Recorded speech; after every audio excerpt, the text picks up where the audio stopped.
नमस्कार भैया।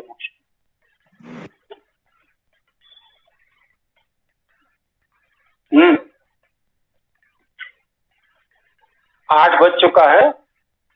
आज का कार्यक्रम हम लोग शुरू करते हैं और आज का विषय समय को लेकर है, कालखंड को लेकर है कि हमारे यहाँ सृष्टि में कालखंड की गणना का क्या सिद्धांत है। पहले तो हम आप लोगों से ये चाहेंगे कि कल जिस विषय पर हम लोगों ने चर्चा की थी वो विषय आप लोगों को रुचिकर लगा, समझ में आया, उसमें कुछ जिज्ञासा, कोई बात, कोई चीज, चिंतन कोई आप लोगों का हो तो उस पर चर्चा कर लेते हैं 2-4 मिनट, फिर इसके बाद नए विषय पर चर्चा करते हैं। तो आप लोग अपनी राय दीजिए, कल का विषय आप लोगों को कैसा लगा।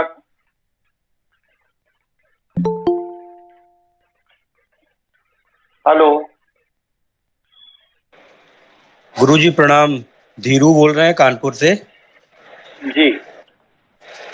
गुरुजी कल जो जानकारी आपने दिया था वो बहुत अद्भुत लगी मुझे और पहली बार हमने इस तरह से सोचा था कि जन्म समय कैसे जो है निकालें। लेकिन एक प्रश्न है गुरुजी इसमें कि बताइए हम कैसे प्रश्न करें लोगों से कि जिससे हमको सही समय उनका पता चल पाए आप कि क्या ज्योतिष का काम करते हैं? पिछले कौन सी घटनाएं हम उसके जीवन की ऐसे कैसे देखें कि उसका हम सही समय निकाल पाए। तो आप क्या ज्योतिष का काम करते हैं? नहीं गुरुजी, हमारा होजरी का काम है, होजरी मैन्युफैक्चरिंग का काम है। तो जब आप केवल मतलब इंटरेस्ट है नहीं तो इसमें अब इंटरेस्ट है आपका, तो आपने कहीं अध्ययन किया इस विषय का? गुरुजी पंचतत्व का अध्ययन किया है हमने। पंचतत्व में क्या अध्ययन किया आप? गुरुजी पंचतत्व में जैसे ब्रह्मांड हमारा 5 तत्वों से बना है और उससे हमारा शरीर भी बना है। और अरे ये सब तो दर्शन की बात है, इसके गंभीर विषय बताइए। ये सब तो कैलेंडर में रोज छप के बकता रहता है। जी जी जी। हाँ, क्या अध्ययन आपने क्या किया, अध्ययन क्या किया ये बताइए।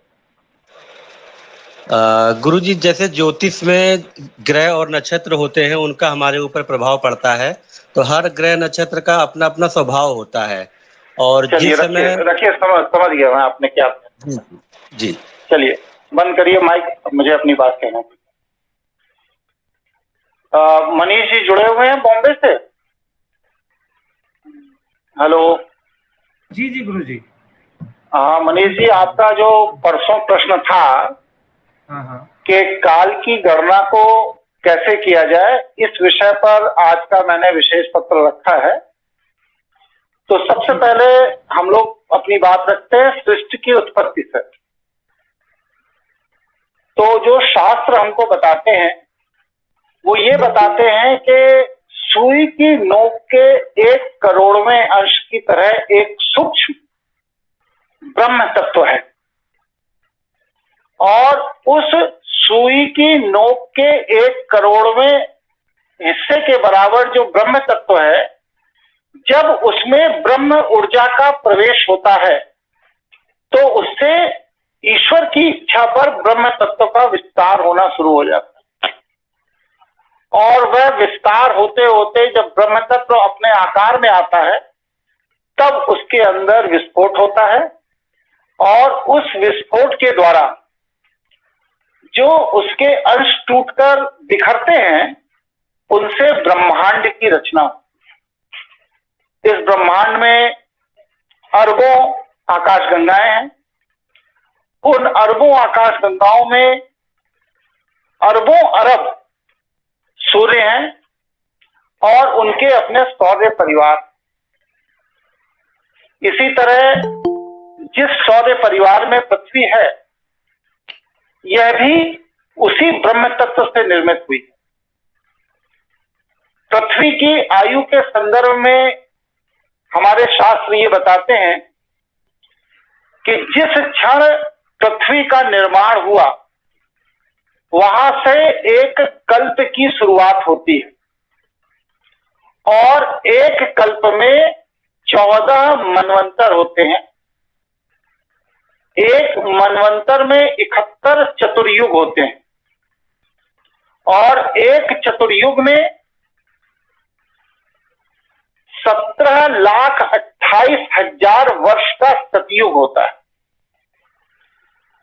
12,96,000 वर्ष का त्रेता होता है।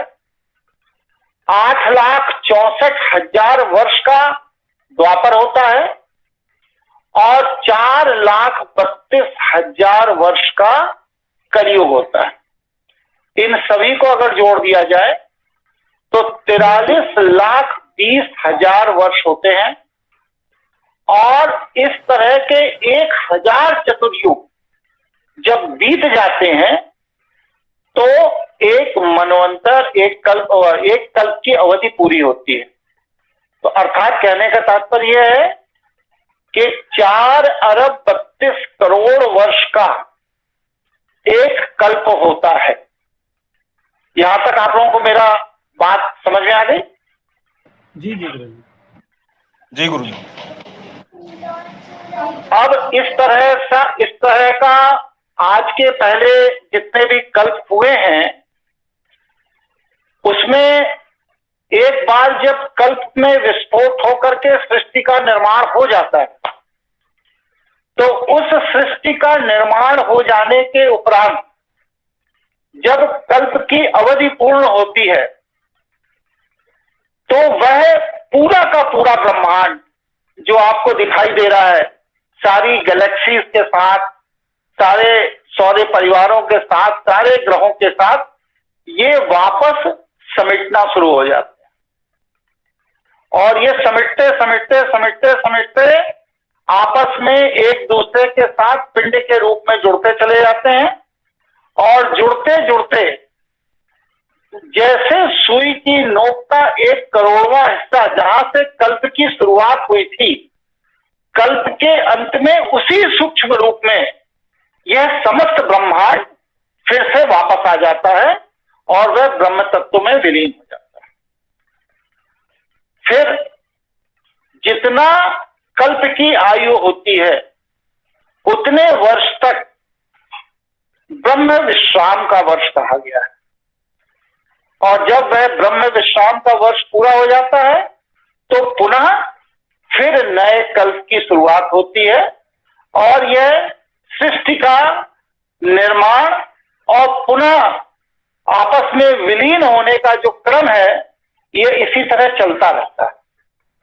अभी तक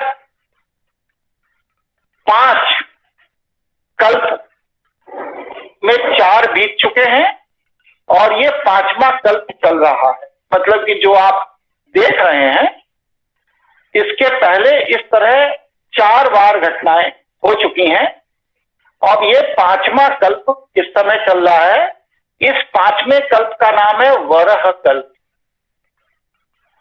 इस वरह कल्प में जैसा मैंने बताया कि 14 मनवंतर होते हैं, तो इस समय जो 7वां मनवंतर चल रहा है ये विवत्स मनु मनवंतर चल रहा है। ठीक है, यहां तक आप लोगों को स्पष्ट समझ में आ गई बात? जी जी गुरु। अब इसके लिए देखिए, आप जब संकल्प मंत्र को पढ़ते हैं तो आप देखते होंगे पंडित जी संकल्प मंत्र को पढ़वाते समय काल गणना के अनुसार क्या संकल्प पढ़ा जा रहा है, किस तिथि का संकल्प पढ़ा जा रहा है उसका वर्णन आता है। जरा स्क्रीन दिखाइए। अब स्क्रीन में आप देख सकते हैं कि श्री श्वेत वरह कल्पे विवत्स मनवंतरे, ये एकदम स्पष्ट वर्णन है। यह संकल्प जो है, यह संकल्प में आदि प्रथम दिन से, सृष्टि की उत्पत्ति से प्रथम दिन से सृष्टि के अंतिम दिन तक की पूरी कालगणना संकल्प के अधीन व्यक्ति को बताई जाती है। अब इसके बाद हम लोग आ जाते हैं पृथ्वी की कुल आयु क्या है। जैसा मैंने अभी आपको बताया कि एक कल्प में पृथ्वी की जो आयु है वो 4,32,00,00,000 वर्ष है। तो इस समय उसमें 1,95,88,121 मानव वर्ष पूरे हो रहे हैं। ठीक है, यहां तक समझ में आ गई बात। और अब हम लोग मध्य में हैं। जितना समय पृथ्वी की उत्पत्ति से अभी तक का हो गया है, लगभग इतना ही समय पृथ्वी के समाप्त होने तक का हम लोगों के पास बचा हुआ है। अब इतने बड़े आकार, इतनी बड़ी चीजों में मुझे दिखाइए, इतने बड़े आकार, इतनी बड़ी चीजों में हम लोग तिथि की गणना जो करते हैं, वह तिथि की गणना करते हैं चंद्रमा की गति के अनुसार। चंद्रमा का पहले स्वरूप क्या है ज्योतिष में समझ लिया जाए कि चंद्रमा की जो स्वराशि है वो कर्क राशि है। ग्रहों में इसका जो पद है वो रानी का पद है। इसका स्वभाव शुभ और निर्मल है। वृषभ राशि में 3 डिग्री पर यह उच्च का होता है और वृश्चिक राशि में 3 डिग्री पर यह नीच का होता है। मूल त्रिकोण में भी वृषभ राशि में 4 डिग्री से लेकर के 30 डिग्री तक चंद्रमा मूल त्रिकोण का माना जाता है। और चंद्रमा की महादशा में चंद्रमा के सारे अच्छे फल आपको महादशा के अंत में प्राप्त होते हैं। यह आप लोग देखते होंगे कि चंद्रमा को जब हम लोग पृथ्वी से देखते हैं तो चंद्रमा एक ही जैसा दिखता है। आपने बचपन में जैसा चंद्रमा देखा होगा वैसा ही चंद्रमा आज भी आपको जमीन से दिखाई देता है। उसमें कोई बहुत परिवर्तन नहीं होता। तो उसका कारण क्या है कि चंद्रमा की पृथ्वी के उपग्रह के रूप में जो घूमने की गति है, वह गति पृथ्वी के घूमने की गति के बराबर है। इसलिए चंद्रमा का एक स्वरूप हमेशा जो पृथ्वी के सामने है वह सदैव पृथ्वी के सामने ही रहता है। चंद्रमा जब अपनी पूरी परिक्रमा 1 माह की कर लेता है, इसके बाद भी वह स्वरूप में परिवर्तन नहीं आता, क्योंकि पृथ्वी के घूमने की गति और चंद्रमा के घूमने की जो सापेक्ष गति है वो एक बराबर होती है। इसके अलावा एक चीज और बता दें कि मात्र चंद्रमा ही एक ऐसा ग्रह है, उपग्रह है, जिसको पृथ्वी पर देखने पर हम 59% मतलब 59% देख सकते हैं। आप यूं समझिए, और सारे ग्रह हम लोग 50% देख सकते हैं, क्योंकि 50% पीछे के हिस्से में होता है और उस पीछे के हिस्से में देखना उसको संभव नहीं है। लेकिन चंद्रमा की जो खासियत है वह सूर्य से परावर्तित किरणों के कारण वह चंद्रमा का जो बृहद स्वरूप हमें दिखाई देता है वह 59%, मतलब कि सामान्य फ्रंट से 9% अधिक हम लोग उसको देख सकते हैं। और अब इसके बाद हम लोग चंद्रमा के द्वारा हमारे प्राचीन काल में मास रचना की कल्पना की गई। मतलब क्या है कि जिस नक्षत्र में चंद्रमा पूर्णिमा को प्राप्त होता है, उसी नक्षत्र के नाम से वह मास शुरू होता है। जैसे कि जब चित्रा नक्षत्र में चंद्रमा पूर्णिमा को प्राप्त होता है, तो चित्रा नक्षत्र पर प्राप्त होने के कारण जो प्रथम मास है उसको चैत्र मास कहा जाता है। इसी तरह जब ज्येष्ठा नक्षत्र में मतलब विशाखा नक्षत्र में चंद्रमा प्राप्त करता है पूर्णिमा को, तो उसे बैसाख माह कहा जाता है। ज्येष्ठ नक्षत्र में प्राप्त करता है तो उसे ज्येष्ठ मास कहा जाता है। इसी तरह आषाढ़, सावन, भादों, कुआर, कार्तिक, जितने भी महीनों के नाम अपने यहाँ परंपरागत सनातन पद्धति में बताए गए हैं, ये सभी नाम किसी न किसी नक्षत्र पर आधारित है।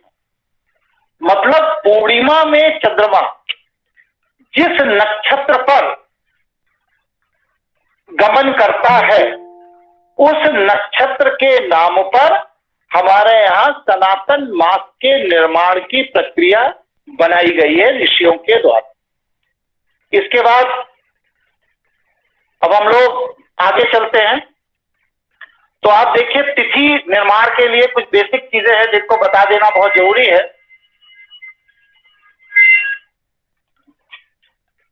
तिथि निर्माण के लिए कुछ बेसिक चीजें हैं जिनको बता देना बहुत जरूरी है। तो इसमें जो सबसे इंपॉर्टेंट चीज है वो ये है कि चंद्रमा है वो पृथ्वी की परिक्रमा 27 दिन 8 घंटे 43 मिनट 11.47 सेकंड में पूरा करता है। मतलब चंद्रमा जो पृथ्वी की परिक्रमा करता है उसमें 27 दिन 7 घंटे 43 मिनट 11.47 सेकंड लगता है। दूसरा एक चीज मैं इसमें और भी बता देना चाहता हूं कि चंद्रमा जो पृथ्वी की परिक्रमा करता है वो अंडाकार शेप में करता है, मतलब कि एग्जैक्ट गोल नहीं घूमता है, बल्कि वह अंडाकार शेप में घूमता है। उसके कारण पृथ्वी पर जब उसको देखा जाता है तो कभी उसके तिथि बड़ी दिखाई देती है और कभी उसकी तिथि छोटी दिखाई देती है। उसका कारण यह है कि जब चंद्रमा दूर होता है उस समय जब वह जिस नक्षत्र में गोचर कर रहा होता है वह गोचर का समय बड़ा हो जाता है, क्योंकि चंद्रमा पृथ्वी के चारों तरफ अंडाकार शेप में घूम रहा होता है। इसलिए चंद्रमा में जो तिथि का निर्धारण है उसमें आप ये मानकर चलिए कि चंद्रमा की जो तिथि है, अभी हम इसको बताएंगे, आगे बताएंगे। बहरहाल अब इसके आगे मैं जो बताना चाहता हूं वो ये है कि जैसे मैंने बताया कि लगभग 27 दिन में चंद्रमा अपना एक चक्र पूरा करता है। लेकिन जब वो 27 दिन में एक चक्र जब तक पूरा करता है तब तक पृथ्वी भी अपनी धुरी में आगे बढ़ जाती है, क्योंकि वह भी तो चक्कर लगा रही है सूर्य का। तो उस स्थिति में चंद्रमा को वापस पृथ्वी के सापेक्ष थोड़ा अधिक समय देना पड़ता है। और इस तरह से पृथ्वी के सापेक्ष अगर देखा जाए तो चंद्रमा की जो भ्रमण काल है वो 29 दिन 12 घंटे 44 मिनट और 2 सेकंड का बनता है। इस तरह से 27 दिन में चंद्रमा अपने मूल धुरी पर घूम लेता है, लेकिन पृथ्वी क्योंकि उस समय में कुछ आगे बढ़ जाती है, एक माह में एक राशि का वो आगे बढ़ जाती है, तो उस आगे बढ़ जाने के कारण चंद्रमा को उस राशि को कवर करने के लिए अतिरिक्त समय जो लगता है उसके कारण चंद्रमा को 29 दिन 12 घंटे और 44 मिनट का समय लगता है पृथ्वी के सापेक्ष एक माह को पूरा करने। अब इस पूरे के पूरे घटनाक्रम में आप देखेंगे एक तिथि जो होती है वह 12 अंश की होती है। 12 अंश की माने जैसे 360 डिग्री का एक पूरा चक्र होता है। उस 360 डिग्री के चक्र में एक तिथि का जो अंश है वह 12 अंश होता है। 12 अंश की एक तिथि होती है। और एक तिथि की जो अवधि है, जब चंद्रमा पृथ्वी के अंडाकार यात्रा के दौरान निकट होता है तो वह अवधि 19 घंटे की होती है, और जब वह दूर होता है क्योंकि अंडाकार शेप में यात्रा कर रहा है, तो जब वह दूर होता है तो वही एक तिथि की अवधि जो 12 डिग्री उसे क्रॉस करना होता है वो बढ़कर 26 घंटे हो जाती है। मतलब एक तिथि को क्रॉस करने में चंद्रमा को 19 घंटे से लेकर के 26 घंटे तक लगता है। ये अलग अलग दूरी के हिसाब से चंद्रमा पृथ्वी के जितना निकट होता है उतनी जल्दी पास कर लेता है, और जितना दूर होता है उतना देर से पास करता है। तो कुल मिलाकर के 19 घंटे से लेकर के 26 घंटे तक एक तिथि हो सकती है। इसीलिए आप देखते होंगे कि कभी कभी तिथि लोप होता है। लोग कहते नहीं है कि नौमी के बाद सीधी एकादशी आ गई, द्वितीया के बाद सीधे चतुर्थी आ गई। तो उसका कारण क्या है कि 24 घंटे के अंदर जो तिथि बदलनी चाहिए उस समय क्योंकि चंद्रमा पृथ्वी के निकट होता है, जल्दी से 12 डिग्री पूरा करता है, तो वह 19 घंटे के अंदर ही एक तिथि क्रॉस कर जाता है। अब तिथि की सुनिश्चितता कैसे की जाती है? बड़ा सहज प्रश्न है। तो तिथि की सुनिश्चितता जैसे हमारे यहाँ अंग्रेजी सिस्टम के अंदर तरीका ये बनाया गया है कि रात्रि में 12 बजे नई तारीख शुरू हो जाती है। उसी तरह हमारे यहाँ अग्नि के उपासक ऋषियों ने, मुनियों ने यह तय किया कि हम रात्रि को तिथि परिवर्तन नहीं करते। हम तिथि परिवर्तन कब करेंगे? सूर्य के सापेक्ष तिथि परिवर्तन करेंगे। जब सूर्य उदित हो और सूर्य के उदित होने पर ब्रह्म मुहूर्त में, सूर्य अभी दिखाई देना शुरू नहीं हुआ, लेकिन सूर्य का प्रकाश पृथ्वी पर आने लगा, और उस प्रकाश के कारण जिस क्षण हमें अपने शरीर के रोम देखने लायक पर्याप्त प्रकाश मिलने लगा, उस समय चंद्रमा जिस तिथि में गोचर कर रहा होगा, उस 24 घंटे की वह तिथि घोषित कर दी जाएगी। यहां तक आप लोगों को कोई प्रश्न, कोई डाउट, कोई चीज हो तो आप बताएं, फिर इसके बाद अगले सत्र में मैं प्रवेश करूं। गुरुजी प्रणाम। एक सवाल था कि जैसे ये जो तिथि सूर्य के हिसाब से जो बदलती है और जो भी रात के 12 बजे के हिसाब से बदली जाती है, इनसे कुछ चीजों पे असर पड़ता है या नहीं? बिल्कुल पड़ता है। जब आप कंप्यूटराइज्ड गणना करते हैं ज्योतिष में, और पंचांग के द्वारा जब आप पंचांग आधारित गणना करते हैं ज्योतिष में, तो कंप्यूटराइज्ड गणना और पंचांग आधारित गणना के बीच में अंतर आ जाता है। बिल्कुल फर्क पड़ता है। जी गुरुजी। और कोई प्रश्न किसी का? चलिए, यहां तक मेरा विषय समझ में आ भी रहा है आप लोगों को, या ज्यादा क्लिष्ट हो गया है, इस वजह से और हल्का किया जाए? गुरुजी जी आ रहा है समझ में, पर है थोड़ा हमारे लिए नया बहुत और काफी कठिन है, बस धीरे धीरे आ रहा है समझ में। हाँ, मैं सरल शब्दों में समझाने का प्रयास कर रहा हूँ। जी ऐसे आ रहे हैं। और फिर ये अभ्यास का विषय है, जब इसमें और आगे बढ़ेंगे तो चीजें सिस्टमैटिक आप जैसे जैसे समझते जाएंगे वैसे वैसे आपको सरल लगने लगेंगे। ठीक है? जी। तो अब हम लोग बात करते हैं कि एक तिथि में कितने समय की गणना की जाती है।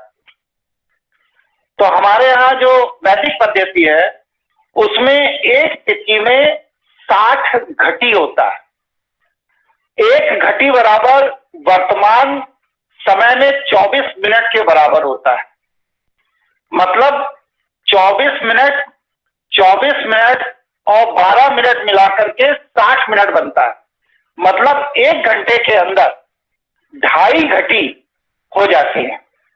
इस तरह से एक घंटे में जब 2.5 घटी हो जाती है, तो 24 घंटे में 60 घटी पूरी हो जाती है।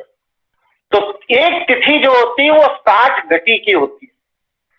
ठीक है? यहां तक समझ में आ गया? अब आगे बढ़ते हैं। चंद्रमा अपनी कक्षा में जब अंडाकार शेप में घूमता है, तो जो चंद्रमा से पृथ्वी की अधिकतम दूरी होती है वो 4,05,500 किलोमीटर, और जब चंद्रमा की पृथ्वी से निकटतम दूरी होती है तो वो 3,63,300 किलोमीटर होती है। मतलब प्रति माह चंद्रमा न्यूनतम दूरी तक आता है 3,63,300 किलोमीटर तक, और फिर उसके बाद वह उसी माह में मात्र 15 दिन के अंदर पृथ्वी से अधिकतम दूरी तक चला जाता है 4,05,500 किलोमीटर। इस तरह अंडाकार शेप में चंद्रमा पृथ्वी के चारों तरफ चक्कर लगाता है। अब एक चित्र मैं आपको दिखा रहा हूं, उससे आपको अंदाज लग जाएगा। इस चित्र को देखिए। इस अंडाकार शेप में चंद्रमा जब पृथ्वी के निकट है तो उसकी दूरी कम है, और चंद्रमा जब पृथ्वी से दूर हो जा रहा है तो उसकी दूरी बढ़ जा रही है। इसी कम और दूर हो जाने की वजह से तिथियां भी छोटी और बड़ी हो जाती। लगा दीजिए, ठीक है, सुनाई दे रहा है आप लोगों को? हाँ जी, हाँ जी, हाँ जी। हाँ गुरु जी, एक सवाल था इसमें मेरा। बताइए बताइए। जो डिस्टेंस कैलकुलेट किया हुआ है सनातन वैदिक पद्धति के अंदर, वो हाँ। कैसे किया गया? क्योंकि कोई इक्विपमेंट तो होता नहीं था उस टाइम पे, तो ये जो दूरी तय की जाती थी ग्रहों की, नक्षत्र, जो भी चीजें हैं, इनकी कैसे कैलकुलेट होती थी? आज तो चलो एक के पास मीटर है, उससे लोग कर लेते हैं, वो भी होता नहीं तो पता नहीं, बट मैं ये जानना की इच्छा थी कि जो दूरी तय होती है ग्रहों से ग्रहों की, वो कैसे की जाती थी? देखिए, आज जिसको हम लोग सूर्य के प्रकाश से जिस तरह दूरियां तय करते हैं ग्रहों की, उसी तरह हमारे वैदिक काल में दो पद्धतियां थी। एक गणितीय पद्धति थी, एक मानसिक पद्धति। तो रावण के समय तक, मतलब कि त्रेता युग के अंत तक, साधना द्वारा मानसिक शक्तियों से ग्रहों की दूरी नापी जाती थी। उनकी दशा, दिशा और गोचर, यह तीनों चीजें नापी जाती थी, और उनके आधार पर व्यक्ति उनको कैलकुलेट करता था, उनके परिणामों को जोड़ता था। आपको शायद ये नहीं मालूम होगा, मैं बतला दे रहा हूं कि वर्तमान रावण की जो लंका आप देख रहे हैं, इस लंका के नीचे हिंद महासागर बहुत बड़ा सा आपको दिखाई देता है, और उसके एक तरफ ऑस्ट्रेलिया दिखाई देता है विश्व के नक्शे में, और दूसरी तरफ अफ्रीका दिखाई देता है। लेकिन राम रावण युद्ध के पहले वर्तमान समय में जहां हिंद महासागर है, यहां पर एक द्वीप हुआ करता था, और वह द्वीप त्रिभुजाकार था, ट्रायंगल में था। उसका एक कोना श्रीलंका पर था, दूसरा कोना अफ्रीका को छूता था, और तीसरा कोना ऑस्ट्रेलिया को छूता था। तो भारत जितना बड़ा भूखंड है, इससे 7 गुना बड़ा भूखंड उस समय हुआ करता था श्रीलंका का क्षेत्र, जहां पर रक्ष संस्कृत की पूरी जनरेशन, पूरा का पूरा राष्ट्र रहा करता था। जब राम रावण का युद्ध हुआ, तो उस युद्ध में जो आयुधों का इस्तेमाल किया गया, जो हथियारों का इस्तेमाल किया गया, उन हथियारों के इस्तेमाल में वह पूरा का पूरा भूखंड टूट कर समुद्र के अंदर समा गया। और वह भूखंड जो समुद्र के अंदर समा गया, उसे आज भी समुद्र के अंदर जो गोताखोर है वो देखते हैं, देख सकते हैं। आप भी इसके सैकड़ों वीडियो YouTube पर देख सकते हैं। कार्यक्रम समाप्त होने के बाद आप उसकी सर्च करिएगा, और आप पाएंगे कि श्रीलंका का वह जो नीचे का हिस्सा था, जो अफ्रीका को छूता था, इधर ऑस्ट्रेलिया को छूता था, उसका जो मध्य केंद्र था, वहां पर उस जमाने में रावण ने ज्योतिष का सबसे बड़ा, विश्व का ज्योतिष कैलकुलेशन का केंद्र स्थापित किया। इसीलिए आज भी कहा जाता है कि लग्न का निर्धारण लंका से किया जाता है। आज भी ज्योतिष के जो जानकार हैं वो कहेंगे लग्न का निर्धारण जो है वो लंका से किया जाता है। तो जब लंका के नीचे समुद्र है भूमध्य रेखा पर, तो कैसे किया जा सकता है? लेकिन यह इस तरह किया जाता था कि लगध ऋषि जब हुए, तब तक पूरा का पूरा वह भूखंड जो अभी महासागर में समा गया इस युद्ध के बाद, उस पूरे के पूरे भूखंड पर ज्योतिष का सबसे बड़ा कार्य होता था, क्योंकि वह भूमध्य रेखा पर स्थापित था।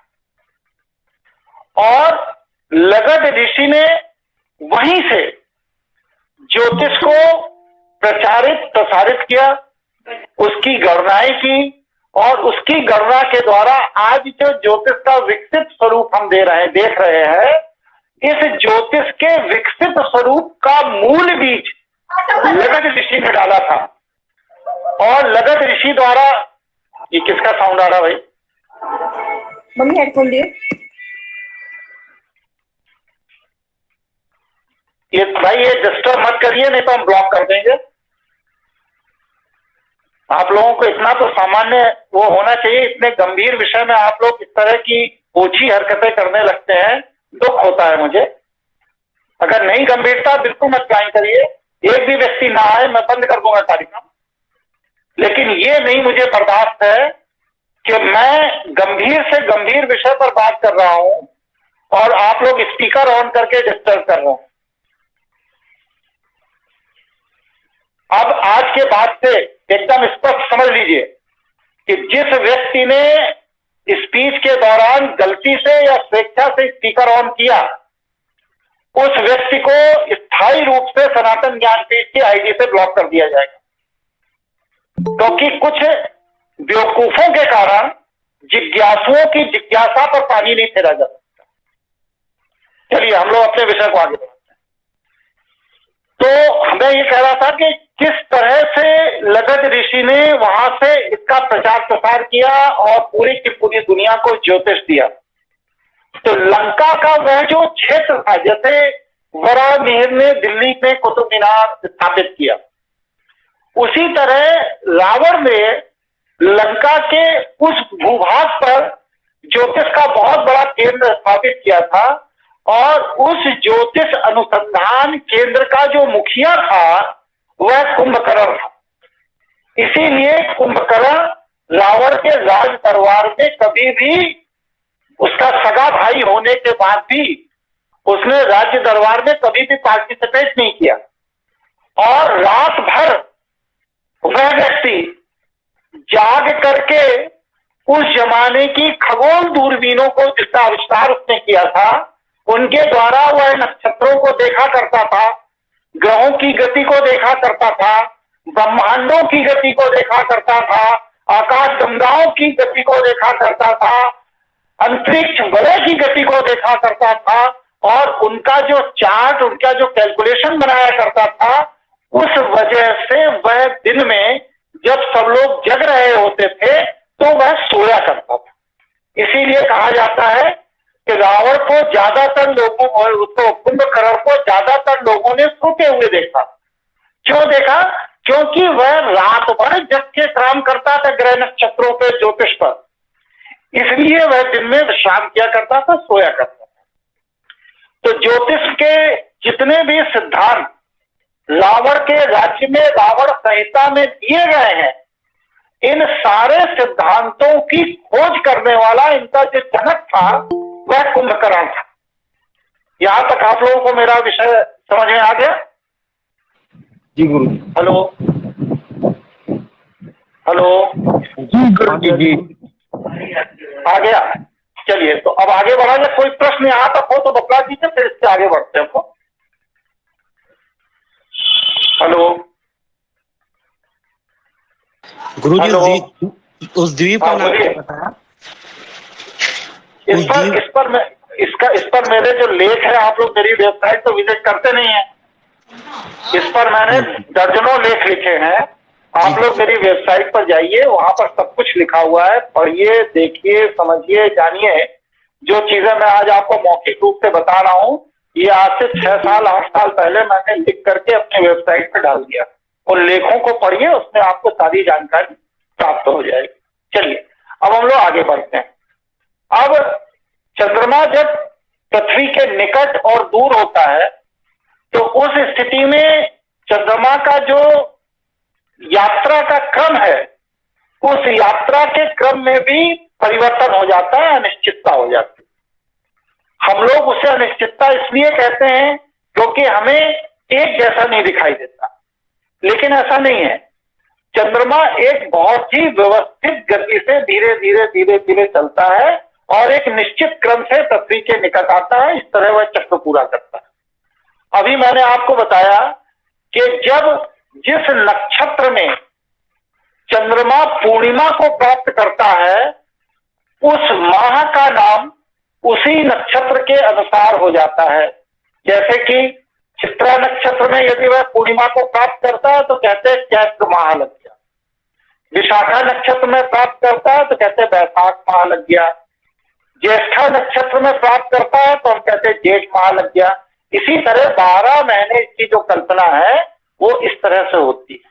लेकिन कभी कभी ऐसा होता है कि एक नक्षत्र में पूर्णिमा को प्राप्त कर लेने के बाद चंद्रमा पुनः 1 माह बाद उसी नक्षत्र में फिर पूर्णिमा को प्राप्त कर लेता, और यह जो स्थिति कहलाती है उस स्थिति में एक अधिमास कहा जाता है। और जिस नक्षत्र में की पूर्णिमा चंद्रमा ने पूर्णिमा को प्राप्त किया था वह मास परंपरागत मास है, और जब दोबारा चंद्रमा भ्रमण करते करते उसी नक्षत्र में फिर से पूर्णिमा को प्राप्त करता है तो जो उसके बाद वाला माह होता है उसे अधिमास कहते हैं, मलमास कहते हैं, या विष्णु मास कहते हैं, वैष्णव मास कहते हैं, कुछ भी नाम दिया जा सकता है। इसके पीछे एक अवधारणा है, पुराण में एक लोकोक्ति कथा है जो मैं समझता हूं कि मुझे बता देना चाहिए, आप लोग भी ध्यान से सुनिए कि हिरण्याक्ष के वध के बाद हिरण्यकश्यप ने ब्रह्मा से वरदान प्राप्त किया कि मुझे कोई मार न सके। प्रकृति की व्यवस्था क्या थी कि दिन में मनुष्य को सूर्य से रोशनी प्राप्त हो और रात्रि में मनुष्य को चंद्रमा से रोशनी प्राप्त हो। इसीलिए सूर्य जैसा तेजस्वी ग्रह और चंद्रमा जैसा उपग्रह सृष्टा ने बनाया, प्रकृति को बनाने वाले ने बनाया। लेकिन पुराणों की घटना के अनुसार जब हिरण्याक्ष के मरने के बाद हिरण्यकश्यप ने विष्णु को मारने के लिए पूरी पृथ्वी पर खोजबीन की तो विष्णु डर गए, छिप गए, और उन्होंने लक्ष्मी को, जो उनकी पत्नी थी, अपने हृदय में सूक्ष्म रूप में स्थापित करके खुद स्वयं हिरण्यकश्यप के हृदय में जाकर बैठे और प्रकृति से ये आराधना की, ब्रह्मा से यह आराधना की कि आप चंद्रमा की गति को थोड़ा सा धीमे कर दीजिए, क्योंकि हिरण्यकश्यप ने यह वरदान ले रखा था कि ना तो मैं घर के अंदर मारा जाऊं, ना घर के बाहर मारा जाऊं, ना मैं जमीन में मारा जाऊं, ना मैं आसमान में मारा जाऊं, ना मैं किसी अस्त्र से मारा जाऊं, ना किसी शस्त्र से मारा जाऊं। और उस सबसे बड़ा जो लास्ट वरदान उसने लिया था वो यह था कि मैं वर्ष के 12 महीने में से किसी भी महीने में ना मारा जाऊं।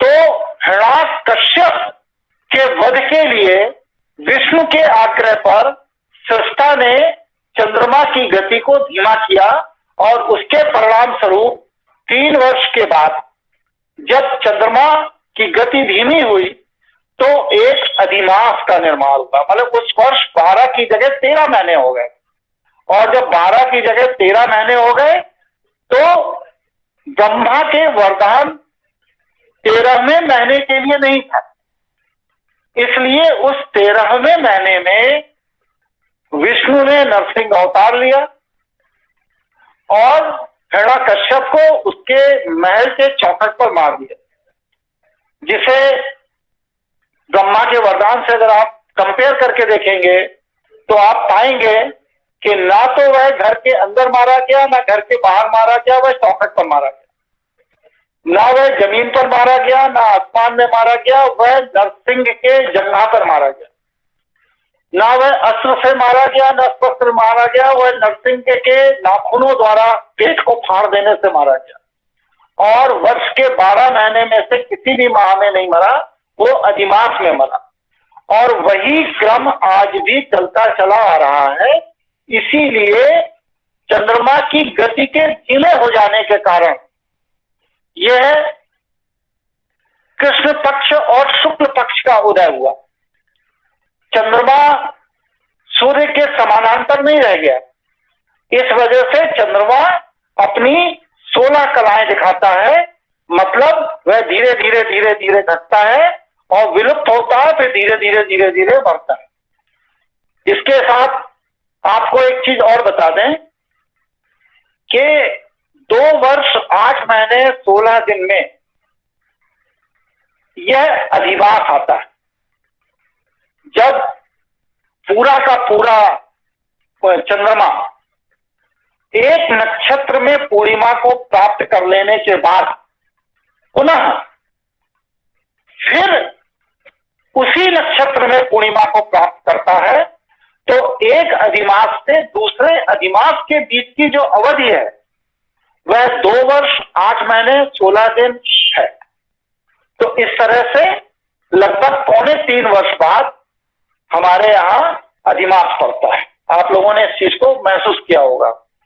इसी तरह चंद्रमा, क्योंकि ब्रह्मांड में ग्रेविटी से पूरी की पूरी सृष्टि संचालित हो रही है, तो यदि अधिमास की व्यवस्था प्रकृति ने की है, तो चंद्रमा के लिए यदि 6 मास की व्यवस्था नहीं करेगा तो हमारे सौरमंडल में जो ग्रेविटी की ताकत है वह ग्रेविटी की ताकत में असंतुलन पैदा हो जाए, और उस असंतुलन पैदा हो जाने की स्थिति में ग्रहों का आपस में लड़कर नष्ट हो जाने का खतरा बना रहेगा।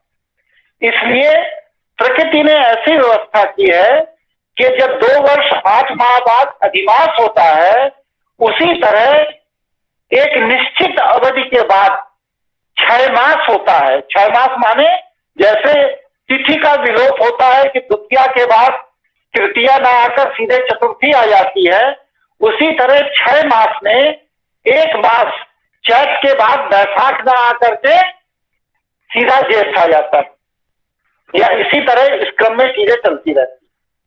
इसको हम लोग 6 मास कहते हैं। लेकिन 6 मास की खास बात क्या है? 6 मास की खास बात यह है कि 6 मास जिस वर्ष पड़ेगा उस वर्ष अधिमास भी पड़ेगा ही पड़ेगा। अगर अधिमास नहीं है तो उस वर्ष 6 मास नहीं पड़ सकता, और ये 6 मास प्रत्येक 19 वर्ष के बाद पड़ता है। यह प्रकृति की व्यवस्था में सामान्यतया कार्तिक, मार्गशीर्ष और पौष, जिसे कहते हैं कार्तिक, अघान, पूष महीने में पड़ता है। यह 19 वर्ष के अंतराल पर पड़ता है। कभी कभी 19 वर्ष का अंतराल में चंद्रमा, पृथ्वी और सूर्य की ग्रेविटी में संतुलन बनाने के लिए यह 141 वर्ष बाद भी पड़ता है। यहां तक आप लोगों को मेरा विषय समझ में आ गया? जी गुरुजी। जी गुरुजी, मेरा एक सवाल था इसमें कि हाँ, बोलिए बोलिए। आपने चंद्रमा से तो कैलकुलेशन बताई, तो क्या सूर्य से भी समय की कैलकुलेशन होती है? बिल्कुल होती है। वो सौर्य पद्धति अलग है। देखिए, हर ग्रह की वर्ष गणना, तिथि गणना का सिद्धांत अलग अलग, लेकिन हमारे यहाँ पंचांग निर्माण पद्धति में चंद्र तिथि को हम लोगों ने प्रमुख माना है। क्यों? कारण क्या है? उसके 2 कारण। पहला कारण क्या है कि चंद्रमा को मां का दर्जा दिया गया है। तो मां का दर्जा देने का मतलब यह है कि जिस तरह मां अपने पूरे के पूरे परिवार, पूरे के पूरे कुटुंब की रक्षा करती है, चिंता करती है, उसका पोषण करती है, उसका विकास करती है, उसी तरह इस पूरी की पूरी सृष्टि का पोषण और विकास का दायित्व जो है यह चंद्रमा के पास है। पिता क्या करता है फिर? सूर्य का है ऊर्जा प्रदान करना। सूर्य ऊर्जा देता है और मां उस ऊर्जा के आधार पर अपने सृष्टि का पोषण करती है। तो मां का दर्जा पोषण करने के कारण सभी ग्रहों में सबसे अधिक महत्वपूर्ण है। इसीलिए चंद्रमा की गति के अनुसार भारतीय पंचांग परंपरा में तिथि के निर्माण की व्यवस्था सर्वसहमति से स्वीकार की गई है। लेकिन इसका तात्पर्य यह नहीं है कि सूर्य के तिथि का सिद्धांत अमान्य है, शुक्र या बुध या बृहस्पति के तिथि का सिद्धांत अमान्य है, ऐसा नहीं है।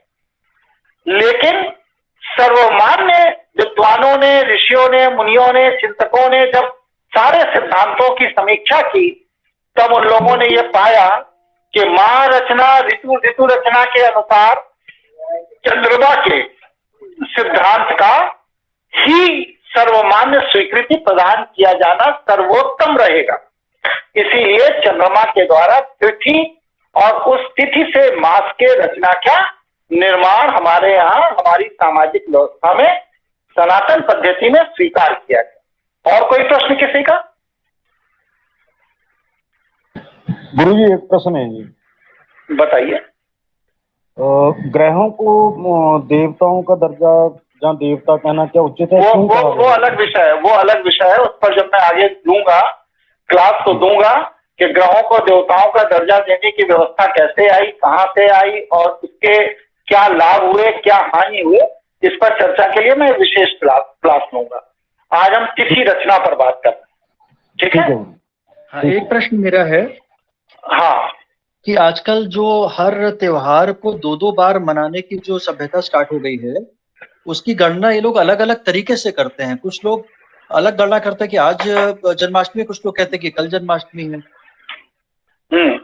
तो ये उस त्योहार की गणना करने का भी कोई समय से और इससे कोई लेना देना है कुछ?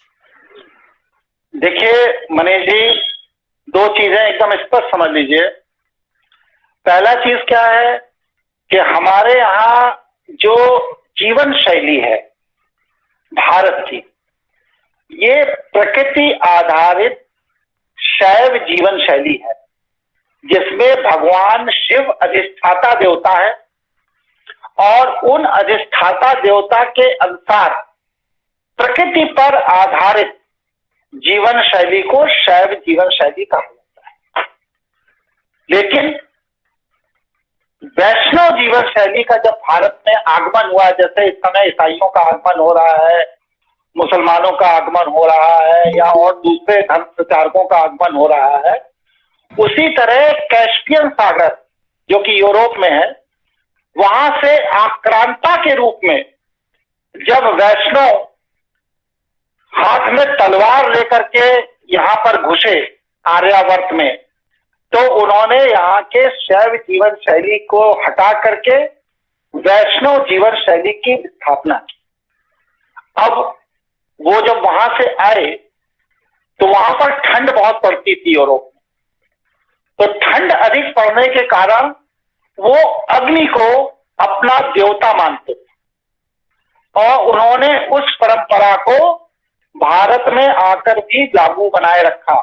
जैसे कि अरब के अंदर जो महिलाएं हिजाब पहनती हैं या जेंट्स जो अपने सिर को ढक कर रखते हैं, टोपी लगाकर रखते हैं, ये सब इसलिए आवश्यक है क्योंकि वहां पर रेत के तूफान होते हैं और उस रेत के तूफान के कारण लोगों के बालों में रेत चली जाती है, तो उससे बचने के लिए वो लोग वहां टोपी लगा लेते हैं।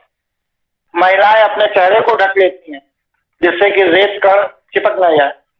अब भारत में रेत नहीं उड़ती, लेकिन वहां के जो फॉलोअर्स हैं उन्होंने जब यहाँ आकर के अपने इस्लाम धर्म का प्रचार प्रसार किया, तो उन्होंने यहाँ की महिलाओं पर भी पाबंदी लगा करके उनको हिजाब पहनने के लिए बाध्य कर दिया। लोग जब मस्जिदों में जाते हैं तो अपनी टोपी लगा लेते हैं।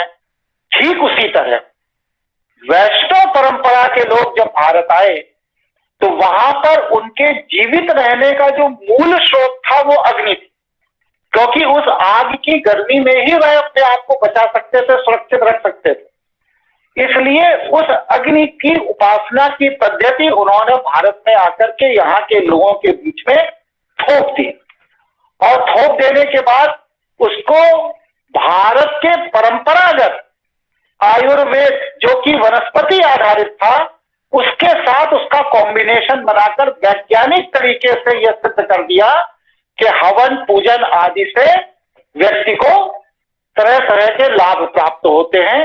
वो क्यों सिद्ध कर दिया? वो इस तरह सिद्ध कर दिया जैसे कि आजकल ईसाई मशीनरी को आप देखिए तो वो अपनी चंगाई सभाएं करते हैं और वो अपनी चंगाई सभा में कहते हैं कि आपके भगवान आपको स्वस्थ नहीं रख सकते, लेकिन हमारे जीसस क्राइस्ट जो है आप इनका ये पानी पीजिए और स्वस्थ हो जाइए। भले ही उसके अंदर अफीम मिली हो, और धीरे धीरे वो अफीम का पानी पीते पीते व्यक्ति को लत पड़ जाती है उनकी टंगाई सभा में बार बार जाने की, और उनके यहाँ बड़ी भीड़ इकट्ठी होने लगती है।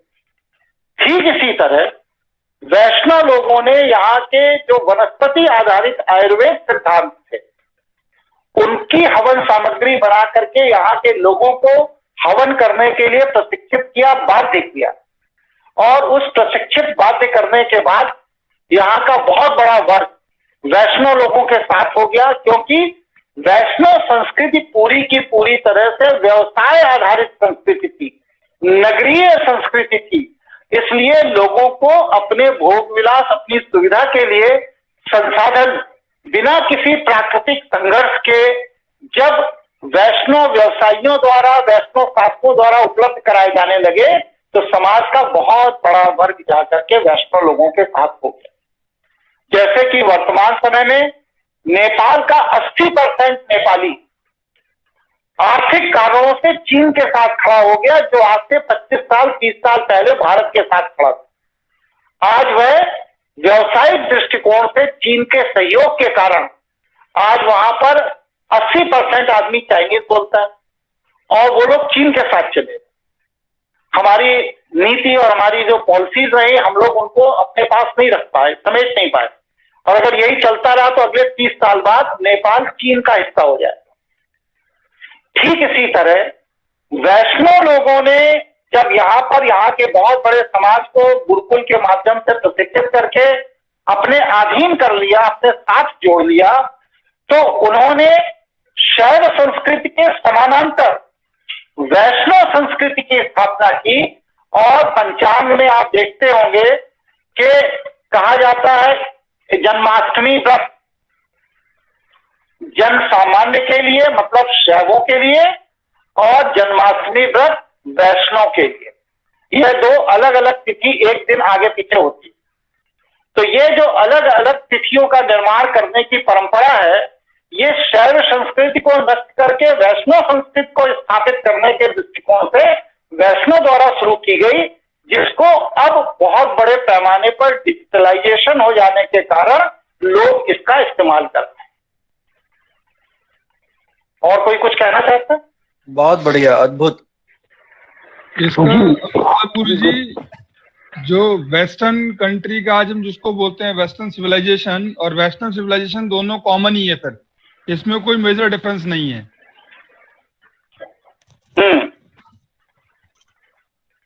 नहीं तो आपका प्रश्न क्या है? प्रश्न तो कुछ नहीं, वो मतलब वही आप अपनी समीक्षा कर रहे हैं, कोई प्रश्न नहीं। और कोई साथी कोई प्रश्न करना चाहते हो?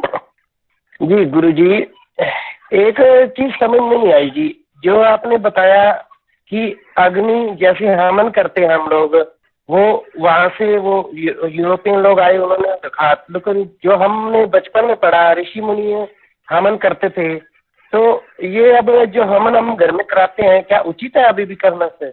इसमें थोड़ा सा विस्तार से समझाइए। जी देखिए, जिस तरह यूरोप से आने वाले ईसाइयों ने हमारे गले में जबरदस्ती क्रॉस लटका करके हमारे यहाँ जितना भी पूर्वांचल का क्षेत्र है, मतलब कि उत्तर पूर्व का क्षेत्र है, नागालैंड है, मिजोरम है, आसाम है, ये है, यहाँ पर जहाँ कभी आदिवासी हिंदू हुआ करते थे, उन सारे के सारे लोगों को ईसाई में कन्वर्ट कर दिया। हमारे यहाँ क्या है, आप समझिए, विचार कीजिए इस चीज को कि हमारे यहाँ वर्ष में 8 महीने भयंकर गर्मी रहती है और 4 महीने में एक मास जो खरमास कहलाता है, जब बादल होने के कारण 15 दिसंबर से 15 जनवरी तक का समय गर्मी प्राप्त नहीं होती है पृथ्वी को, वह समय ही क्लिष्ट जाड़े के समय कहलाता है, इसे पौष मास कहते हैं। लेकिन बाकी 11 महीने हमारे आर्यावर्त में निरंतर सूर्य का प्रकाश मिलता रहता है, वनस्पतियां विकसित होती रहती हैं और हम लोगों की पूरी आयुर्वेदिक जीवन शैली उन्हीं वनस्पतियों पर आधारित है। लेकिन जब यूरोप से वो आए तो उन्होंने यहाँ के प्राकृतिक वनस्पति को काटकर उन्हें खेतों में कन्वर्ट करना शुरू किया। आप देखेंगे जैसे कल तक, आज से 20 साल 25 साल पहले तक आपके नगरों के आसपास जहां कभी खेत हुआ करते थे, वहां अब नगर बस गए हैं, मोहल्ले बस गए हैं, कॉलोनियां खड़ी हो गई। इसी तरह पूरे के पूरे शैव क्षेत्र आर्यावर्त में कैलाश पर्वत से लेकर के श्रीलंका तक बस सिर्फ वनस्पति ही वनस्पति हुआ करती और कुछ नहीं हुआ करता था। यहां पर कोई खेत खलिहान नहीं था। लेकिन हड़प्पा और मोहनजोदड़ो की सभ्यता के जल प्रलय के बाद जब यूरोपियन भाग करके आए और आकर के उन्होंने सरजू नदी के तट पे, जिसे हम वर्तमान में अयोध्या कहते हैं, यहां पर आकर अपना डेरा डाला, तो उन्होंने, क्योंकि वह पहले वहां कृषि करते थे हड़प्पा मोहनजोदड़ो में, क्योंकि वहां पर ठंड पड़ती थी या वहां पर 4 महीने के अंदर उनको इतना अनाज पैदा करना होता था जिसे वो अगले 4-6 महीने तक खा सकें, तो वो जंगलों पर आश्रित नहीं रहते थे। क्योंकि अगर जंगलों पर आश्रित रहेंगे, प्राकृतिक वन संपदा पर आश्रित रहेंगे, तो 4 माह वो भूखे मर जाएंगे। तो उन लोगों ने वहां एग्रीकल्चर को डेवलप किया और उस अनाज को उन्होंने 4 महीने 6 महीने के लिए प्रिजर्व करना शुरू किया, सुरक्षित रखना शुरू किया, जिससे कि वह लोग जब प्रकृति का प्रभाव हो, जब ठंड ज्यादा पड़े, तो अपने जीवन निर्वाह के लिए अनाज खा सके, अपने को जीवित रख सके। जब वो यहाँ आए तो उन्होंने उसी परंपरा के हिसाब से यहाँ के पूरे जंगलों को साफ करना शुरू किया और सरजू नदी से लेकर के वर्तमान संगम इलाहाबाद प्रयाग जिसे आप कहते हैं, तब गंगा नदी नहीं थी, तब यहाँ पर यमुना नदी बहती थी। बस यहाँ का जो पूरा का पूरा क्षेत्र है 150 किलोमीटर का, उस पूरे के पूरे क्षेत्र को लोगों ने यहाँ की वनस्पति को काट करके पूरे के पूरे लैंड को एग्रीकल्चर लैंड में कन्वर्ट कर दिया 300 साल के अंदर। फिर इसके बाद जब ये हुए आपके भागीरथ रघुवंश में, तब उस समय गंगा नदी जो कि कैलाश पर्वत से निकलकर हिमालय पर्वत के पीछे पीछे जा करके और वहां मिल जाती थी बंगाल की खाड़ी में, उसके लिए उन्होंने यहां से गौमुख से पूरी की पूरी एक नहर खुदवाई, क्योंकि गौमुख से यहां तक ढलान थी और गौमुख से कैलाश पर्वत तक जो 300 किलोमीटर के लगभग की दूरी है, उसके मध्य में कोई ढलान नहीं थी, पर्वत थे। उस वजह से वह कैलाश मानसरोवर का पानी इस तरफ नहीं आ पाता था।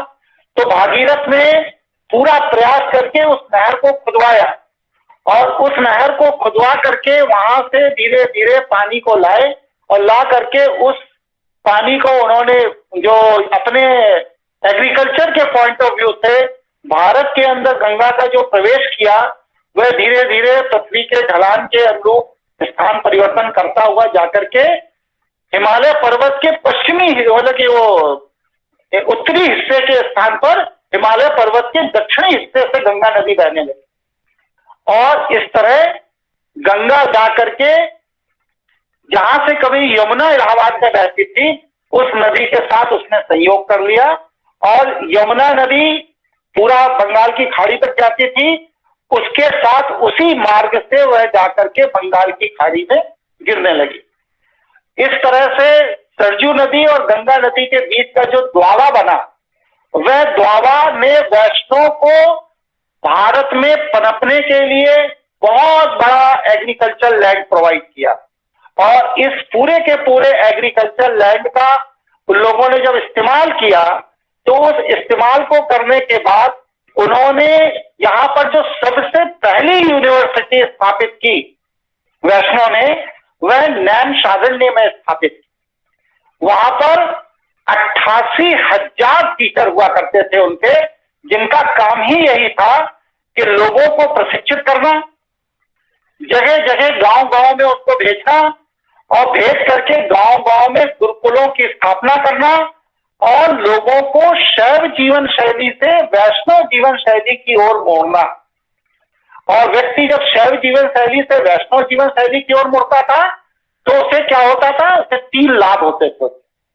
पहला लाभ क्या था कि जो रिसर्च, जो शोध वो लोग करते थे, वह सारा का सारा रिसर्च, सारा का सारा शोध जैसे अंग्रेजों ने अंग्रेजी भाषा में किया, ये मुसलमानों ने अरबी भाषा में किया, उसी तरह वैष्णव लोगों ने वो पूरा का पूरा शोध, वो पूरा का पूरा रिसर्च संस्कृत भाषा में किया। वरना जब तक वैष्णव भारत नहीं आए थे तो भारत की जो मूल भाषा थी वो तमिल भाषा थी। और आज भी रावण के लंका का क्षेत्र की जो तमिल भाषा है उसकी लोक गीतों का अगर आप वर्णन करें, विश्लेषण करें, तो उन लोक गीतों में पूरे के पूरे वैष्णव के भारत आगमन और भारत आगमन के उपरांत उन्होंने किस तरह अपना विस्तार किया और पूरे भारत को वैष्णव बनाने के लिए गुरुकुल पद्धति से शैवों को धर्मांतरण कराकर उन सभी को वैष्णव बना दिया। इसके लिए जो हथकंडे उन्होंने अपनाए वह सारे के सारे तमिल भाषा में लोक गीतों के माध्यम से आज भी देवालयों में गाए जाते हैं। वो क्यों गाए जाते हैं? जिससे कि उस समय पर लिखने पढ़ने की प्रथा नहीं थी। उस समय लोग श्रुति मतलब सुन लेना और स्मृति माने याद रखना, तो श्रुति और स्मृति के आधार पर पूरी की पूरी व्यवस्था को, वह पूरे के पूरे इतिहास को, पूरे के पूरे विज्ञान को, पूरे के पूरे ग्रंथों को लोग याद करते थे।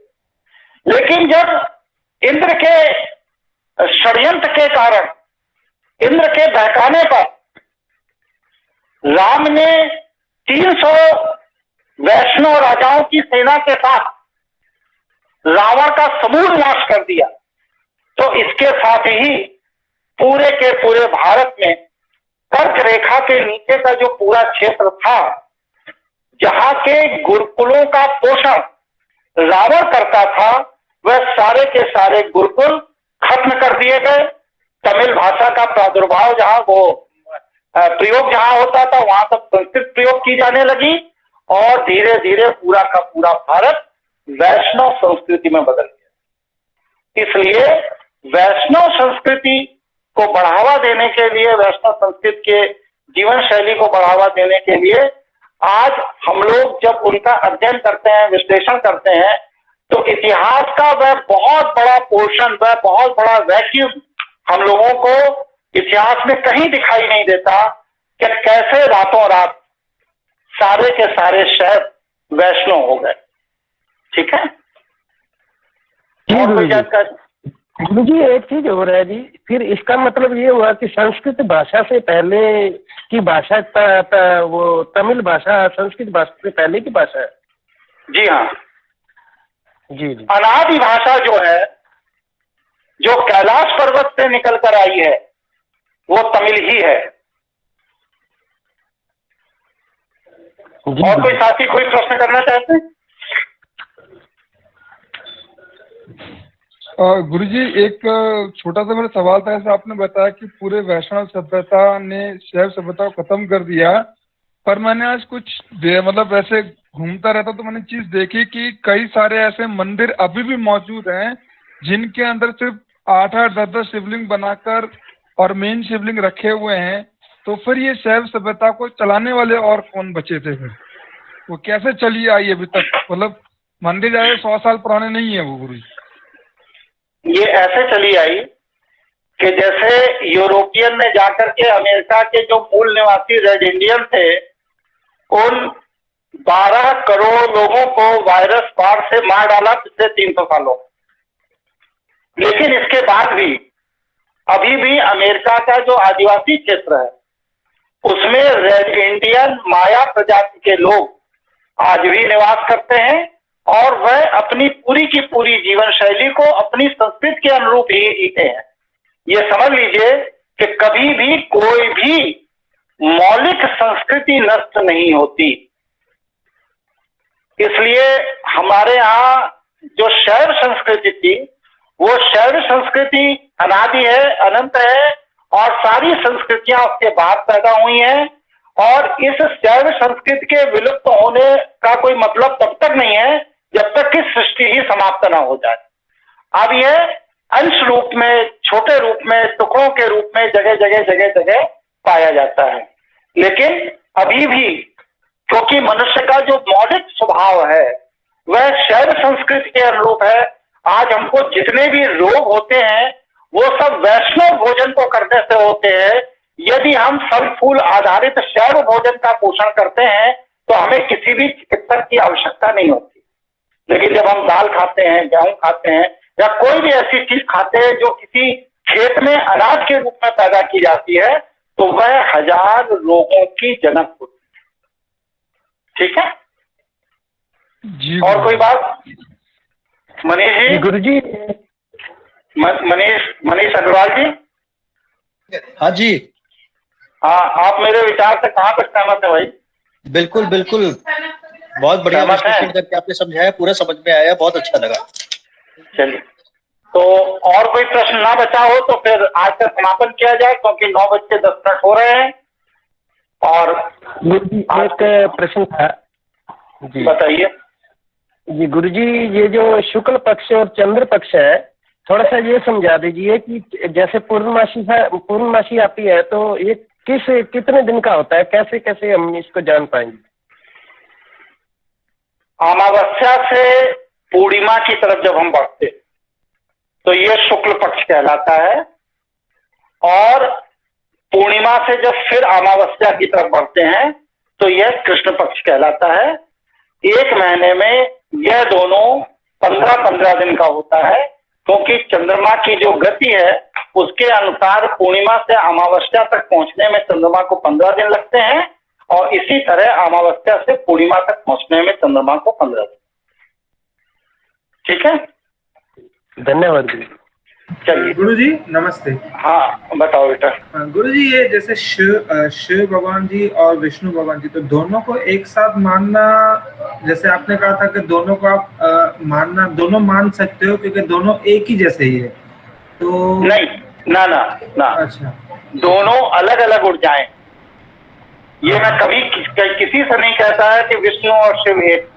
नहीं, एक विष्णु और शिव, हाँ एक बोलिए। बट आपने कहा था कि दोनों का अपना पावर है, दोनों का अपना वो है। हाँ बिल्कुल है, बिल्कुल है। दोनों का अपना अपना ऊर्जा क्षेत्र है, दोनों का अपना अपना औरा क्षेत्र है।